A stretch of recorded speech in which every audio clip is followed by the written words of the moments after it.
Good morning guys, welcome back to my channel. I hope you're all doing well. I am going to bring you along on my glute workout today. It's currently a Monday and I'm just about to head in for my first session of the week.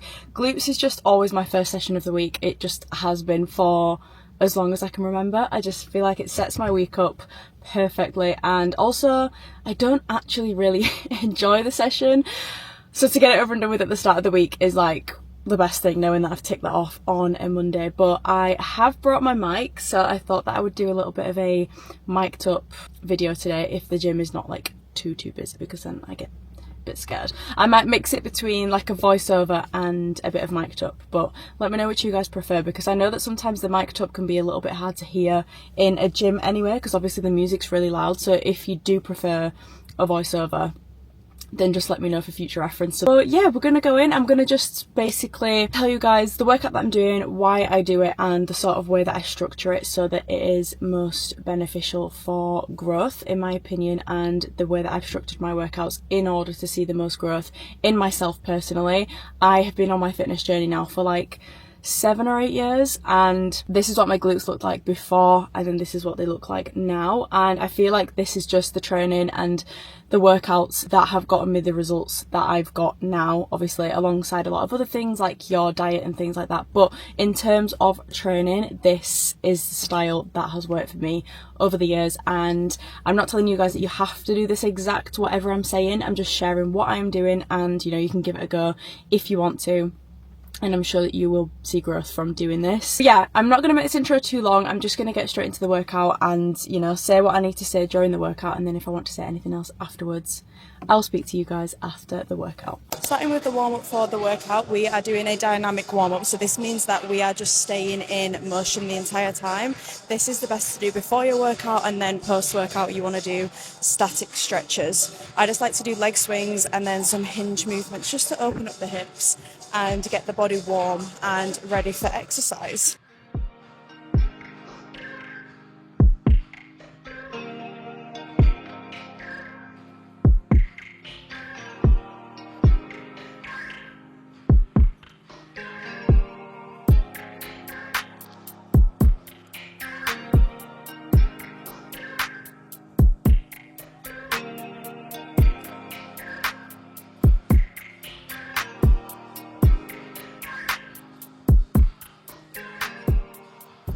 And then I'm going to do a warm-up set with just the barbell, just to get myself acclimatized to the movement, just so that we're not going straight in with our working weight.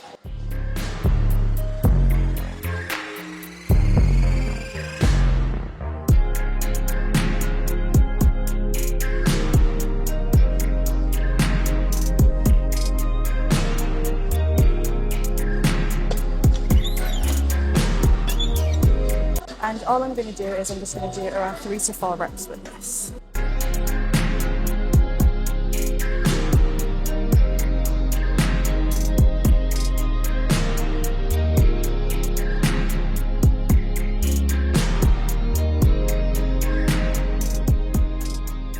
And then I have actually been slacking a little bit with progressively overloading on this lift, so I'm going to put a 10 on this week because I have been doing a 5, but I want to start progressing it up again because I've just not been lifting as heavy lately, which is okay, but I still need to make sure that I am progressively overloading in my lifts. So we're going to go with 80 kilos, even though it's going to feel really heavy today because I haven't lifted this in a while. I'm going to put this exercise first and then hip thrust as I normally do, and the reason that I put those first is because they are our compound lifts of the movement, and I like to do my compound lifts first because they require the most energy, like they exert the most in the entire workout, and they are the lifts personally that I would like to progressive overload in, and you don't really have as much choice to do that if you're doing them at the end, because you're going to be lower on energy, you're going to be depleted.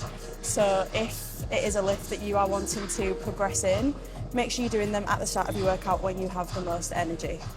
I'm kind of nervous to do this because I have not done this weight in a long time. Also, my outfit today is literally spring, in and outfit.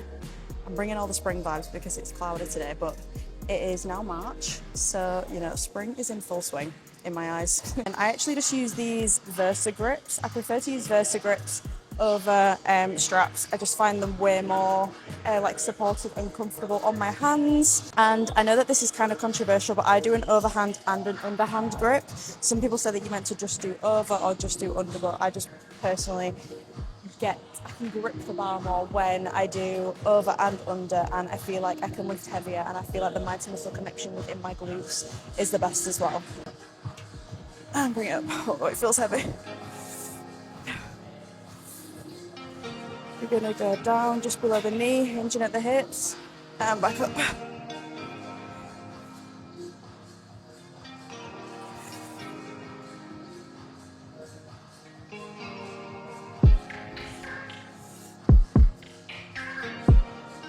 You want to keep a slight bend in your knee throughout the movement as well.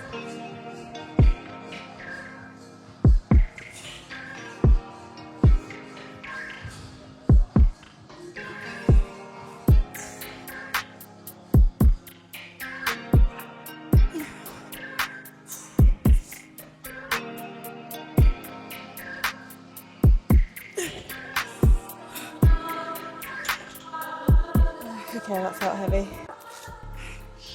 Okay, I think I managed, you know what, I don't even know how many reps I managed, but I think it was between 8 and 10. So I'm going to do 3 sets of 8 to 10 reps. Oh, this is why I struggle to do mic'd up, because I literally cannot speak.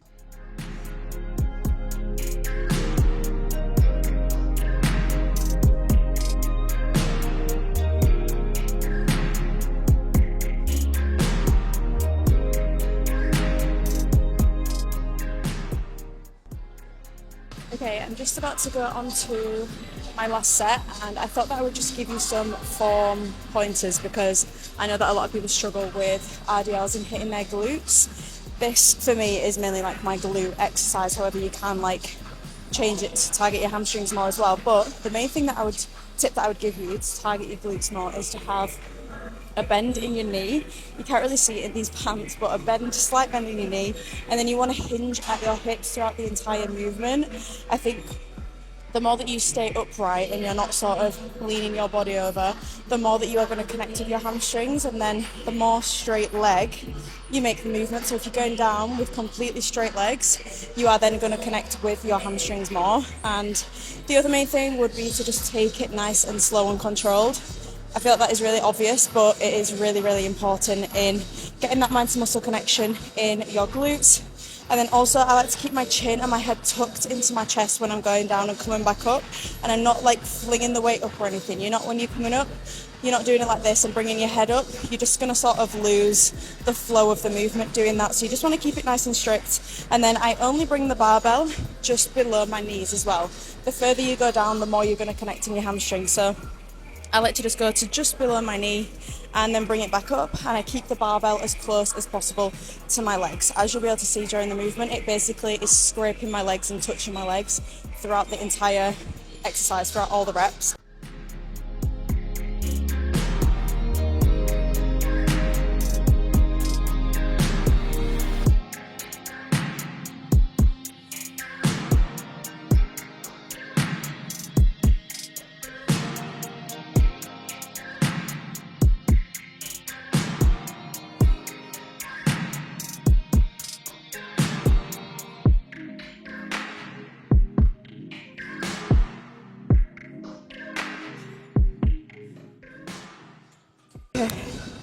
Whilst I'm out of breath, I just want to also mention that when I come to the top of the movement, I'm not doing any over hyperextending. So for example, when you come up to the top and go like this, we're not doing any of that. We are just going to be contracting the glutes. And I do get a lot of questions saying, what do you mean by contracting? And I don't really know the best way to describe it, except, oh my God, I'm dying, except the fact that you are kind of squeezing your glutes from within, but you're not doing it excessively so that you sort of come in like this. It's just a steady contraction throughout the entire movement. Oh, and I'm done. Okay, we are moving on to our second exercise, which is hip thrust. This is our second compound exercise. The difference between this and RDLs is that the RDLs work the glutes in their lengthened position and hip thrust work the glutes in their shortened position. And I just think it's important to include movements that work the glutes in those different areas within your workouts, and these are my two staples for my workout. But I'm going to just do a warm-up set with this. I used to do barbell hip thrust, and now I actually could not think of anything worse than setting up that barbell. This is it's a good machine, but it's not really good. My gym had one before this that was like so much better, but yeah, we're gonna I'll probably just do around 4 to 5 reps with this, and then I think I'm gonna add another 20 onto each side, which is also heavier than I would normally do, but I'm trying to work up my weight again in my workouts and really start utilising that progressive overload again.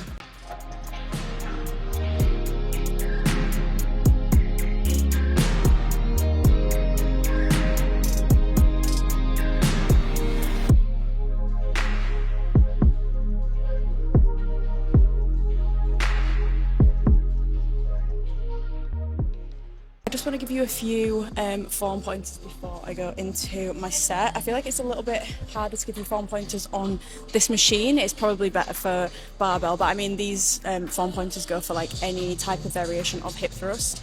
I also think that this is very much down to your height and the different length of like everybody's legs and like their hinge degree and things like that, but that is the same for RDLs as well. I like to have a neutral stance on this plate, but I feel like some people would maybe like to have a wider stance or a narrower stance, but I just have a neutral stance. And throughout the movement, I like to keep my chin tucked to my chest. You don't want to have your head like moving about during the movement, and you want to also make sure that you are not putting too much of the exercise into your upper body and like really moving it up and down. Again, I feel like that it doesn't really apply to this because my whole back is like supported by this bit here.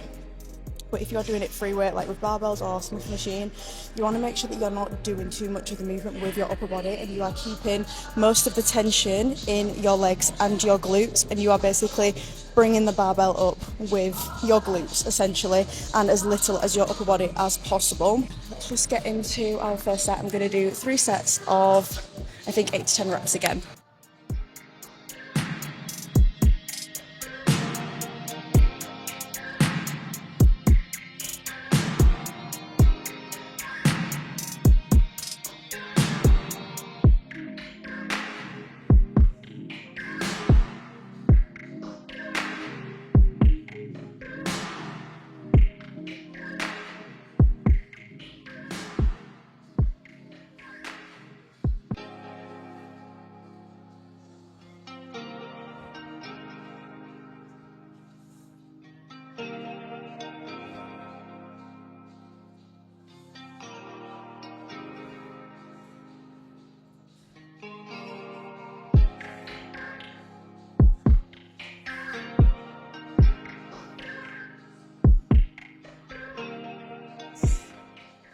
If you can still latch that thing back on at the end of your workout, you've not worked hard enough.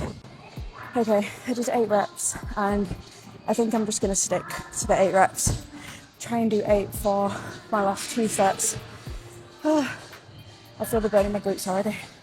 I normally like doing this exercise at the very start, but somebody was on it so I couldn't use it. But I feel like if I do this at the very, very start, it just really gives me that activation in my glutes for the rest of the exercises, which is really nice because it sort of enhances your feeling in your glutes in all the other exercises that you do. I hope you can hear me because the music is really loud, but we are now going to go on to our first unilateral exercise of the workout, and that is going to be cable step-ups. This is a holy grail of mine, and again, you can do so many different variations of this. You can do kettlebell, dumbbell, cable.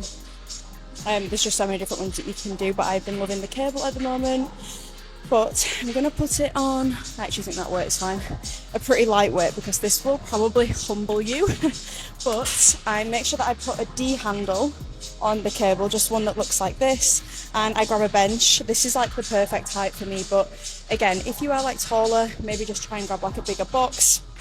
But you want to make sure that the height is high enough so that you can get a big range of motion, because that is sort of the key with this exercise, to have quite a big range of motion so that you've really got that stretch in the glutes. If the box is too short, there's not really point in doing the exercise, to be honest, because you're not getting the range of motion that you need to actually make this exercise effective. So you want to grab opposite arm to leg. So I'm going to grab it with my left hand, step up with my right leg, and the cable is also great because you can hold onto this bit as well on the machine. And then we are going to step up.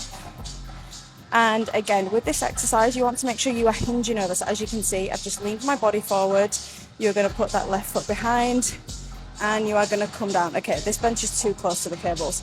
So as you can see, I couldn't get a big enough range of motion because the bench was too close. So I'm going to move it a bit further away, and then I should be able to get a bigger stretch in the glutes. Okay, I can already feel that that's better. Okay, we're going to come down. That left foot is just going to slightly touch the floor. Slightly touch, and up. Hinging at the hips throughout. As you can see, I have a lean in my body throughout all of the reps.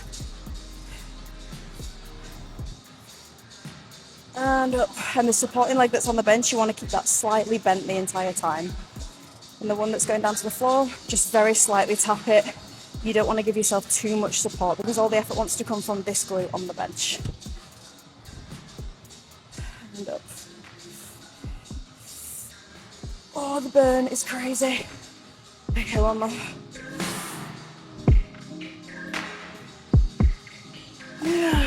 Ouch.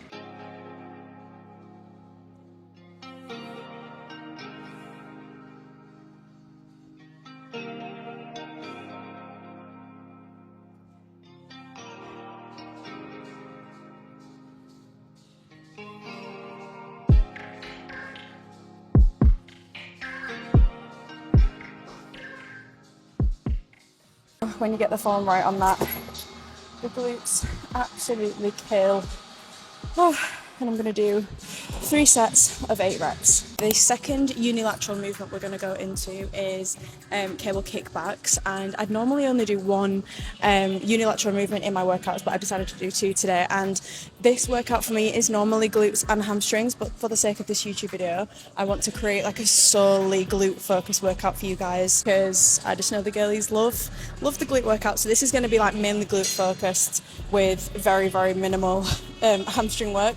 I would normally do a hamstring isolation exercise at the end of the workout, but I'm not going to do that today. I'm going to do more of a glute isolation exercise instead. But you want to grab, what are these called? Ankle straps? Yeah, ankle straps, and put it on the cables. This is mine, it's just one from the gym, honestly. I need to start getting my own equipment and bringing it because I just feel like that's just better. Like, I want to just bring maybe everything pink. But yeah, maybe in the next video you will see that. But I'm going to wrap this around my right leg. Sorry, no, I'm actually going to put it on my left leg. I think that weight is fine. I'm just going to stick with the same weight that I did on the cable step-ups. But I get a lot of questions about form in regards to this exercise because, again, I feel like it's one of those exercises that it sort of looks different for everybody depending on their height, their leg length, everything like that. And I am a short girly, by the way. I'm 5'2", so if you are a tall girl, you will probably have to, you know, maybe change your form a little bit as opposed to what I am doing.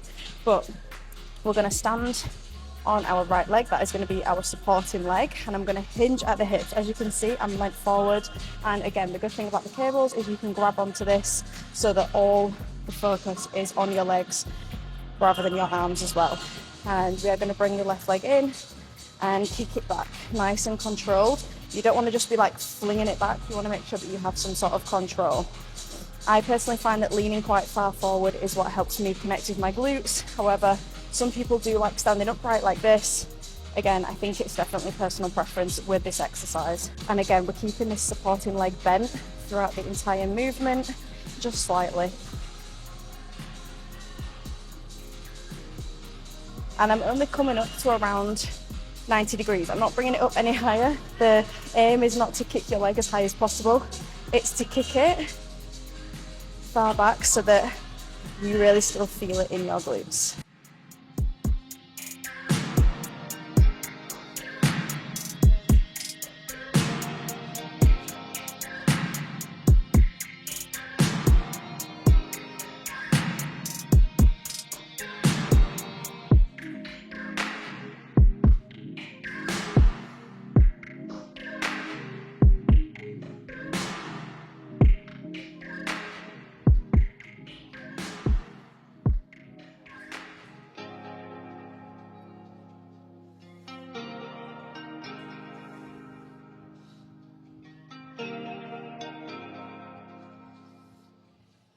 last exercise we're going on to is glute focused hyperextensions.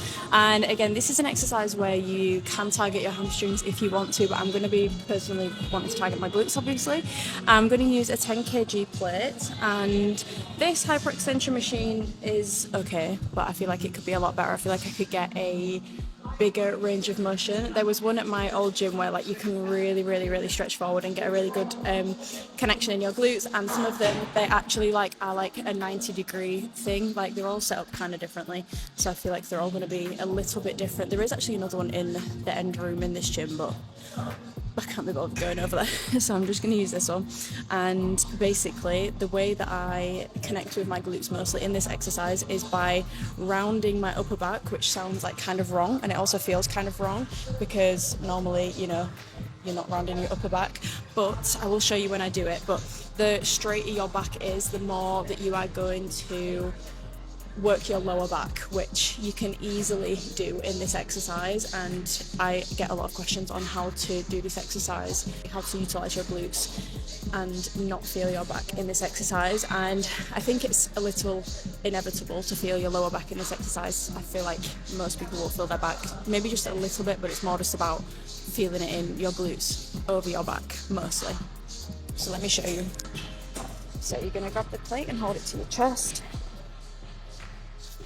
and you're going to come down, and then when you come up you want to have a rounded back like this, and you want to squeeze your glutes in.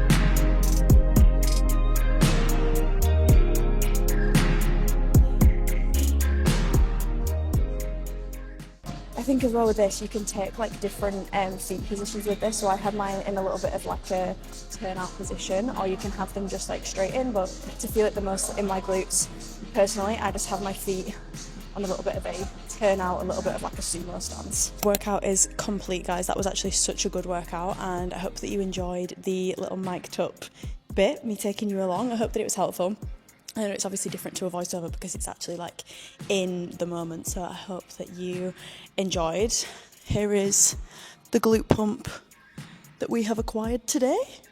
Honestly, if you are just wanting an instant glute pump, you need these Honor Active straight leg pants. They are sensational. And then this is the soft motion long sleeve open back top, I believe. I am just bringing the spring vibes today with this. But I'm gonna go home now and I will outro this video once I get home. But I hope you enjoyed the workout. Guys, we officially have the top down. We have the top open. It's 10 degrees and the littlest bit of sun is coming out. Look, it is actually sunny. Wow. Spring is here. I'm now back home and I've got my comfies on, but I just thought I would finish off this video here. Hope you guys enjoyed like the purely fitness focused video. I know that I don't really do too many like just fitness focused videos anymore, but I'd still like to make sure that I have a mixture on my channel of like lifestyle, fitness, and just like a whole bunch of things like vlogs and stuff, but also like stuff like this where it is purely fitness focused, because fitness will just always be at my core, you know? And I know that you girls follow me mostly for fitness and stuff, so I just want to make sure that I'm giving you as much advice as possible. Let me know if you enjoyed this video and if you'd want me to do more mic'd up videos, because I can definitely do those in the future. I just wanted to very quickly run you through the workout, why I structured it the way I did and stuff. I know that I sort of touched on it during the workout, but probably not that in depth. So with my glute workouts, this is basically the glute workout that I have been doing for the last like 7 years. The only things that I like maybe switch up and change every so often is the unilateral movement, which is the single leg movement, or the isolation. But the hip thrusts and RDLs at the start always stay the same, and I still always do one form of a unilateral movement and then one form of isolation movement. Sometimes they just change a little bit if I'm just a little bit bored, and with the unilaterals and isolations and stuff, it's not really something that I want to progress on in terms of like weights, so I don't need to do the same one every single week, if that makes sense. But the actual order that I do the workout is pretty intentional, and the way that I've done it for years and years, and it is that I start off with a compound movement because these are the movements that require the most energy, they exert the most energy, and it's normally the lifts that you are wanting to progress in week by week in terms of like weight and reps and things like that. It's just normally the exercises that you want to focus on progressive overloading, which is why I put them at the start, because then obviously at the start of the workout you have the most energy yourself personally. So I would recommend putting any of the lifts that you really want to prioritize in terms of progressive overload at the start. And compound movements as well are exercises that work more than one muscle at a time, so hence they exert more energy and they require more energy. And this for me, for my glute workouts, will always be hip thrusts and RDLs. And I did mention during the workout, but those two exercises, they both work the glutes in sort of different ways. So RDLs work the glutes in their lengthened position and hip thrusts work the glutes in their shortened position. And I just think it's important in a glute workout to include exercises that sort of work the glutes in both of those different ways. And then I move on to my unilateral movement, which is our single leg exercises.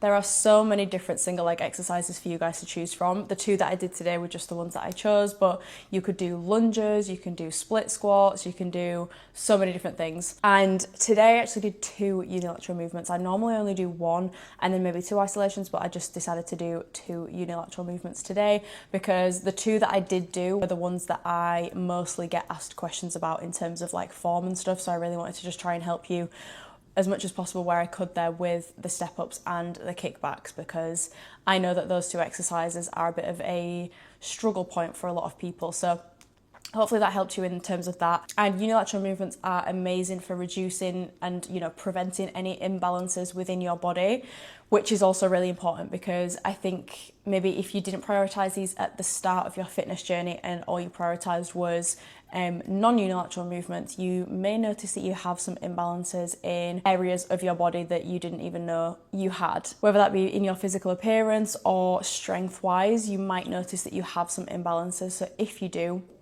and even if you don't have any imbalances, still make sure you are doing your unilateral movements to prevent that from happening. And also I just find that they really put a lot of focus obviously on one side of your body. For example, step ups, obviously that is a single leg exercise. I find that it just puts a lot of focus and tension on that one glute that you are working at one time, which I just feel like increases the tension and intensity of the exercise. And then lastly, I got into my isolation movements, which are movements that normally specifically target one muscle at a time. These are the ones that don't require as much energy because they're more of a very specific muscle focused exercise. However, they are very important still in growing that specific muscle and increasing the hypertrophy that you are doing within that muscle. And it's also just a really good way at the end of your workout to get a little bit of a burn, get a little bit of a pump at the end of your session just to really finish off that muscle. And with these isolation movements, I find that I can really focus on like endurance with these and an increased amount of hypertrophy by doing a higher rep range and a higher amount of volume, just because these are the exercises that, you know, you normally go a little bit lighter on. It's normally, like for me anyway, like 12 to 15 reps just to really burn out that muscle at the end of the session, which is important to include if you are doing exercises also that include low volume. It's nice to include a little bit of both, where you've got that maybe that more strength hypertrophy aspect and then you've also got more of an endurance aspect towards the end of the workout. But yeah, that is basically the workout that I am going to be doing over the next few months. The only exercise that I didn't include, which is another holy grail of mine, is dumbbell sumo squats. Absolutely love that exercise, but again, that's just one that I would probably interchange with one of the ones that I did today, and I just switch around basically the same exercises. The same exercises are on rotation, but it's not the exact same exercises every single week in terms of my isolation movements and unilateral movements, if that makes sense. So the compounds are always the same, but then I have like probably a select 5 amount of exercises for my unilaterals and isolations that rotate around. But I do have my workout programs on the Evolve You app if you guys are wondering. I will leave the link in the description to the app, and you can use code MIA and that will get you money off all subscriptions. I'm pretty sure a yearly subscription is like £60 or something, so you have access to the entire app for a full year for like that amount of money. And I have 3 programs within the app. I have my Gain lower body program, I have my regular Gain program, and then I have a Gain home program. So if you guys want to work out from home, I also have a program in the app for that. And then there's also programs from other trainers in there as well if you wanted to try those. And there's recipes in there, meal plans and things like that. So yeah, if you do want to come join us on the Evolve You app, I will leave the link in the description. And also the outfit that I was wearing today was obviously from Honor Active. It was bringing all the spring vibes, and if you do want to get money off Honor Active as well, you can use code MIA. I will leave it on the screen and the link in my description as well. Yeah, I hope this video was helpful for you guys. Let me know if you have any questions in the comments and I will get back to you. But yeah, I will see you guys in my next video. Bye.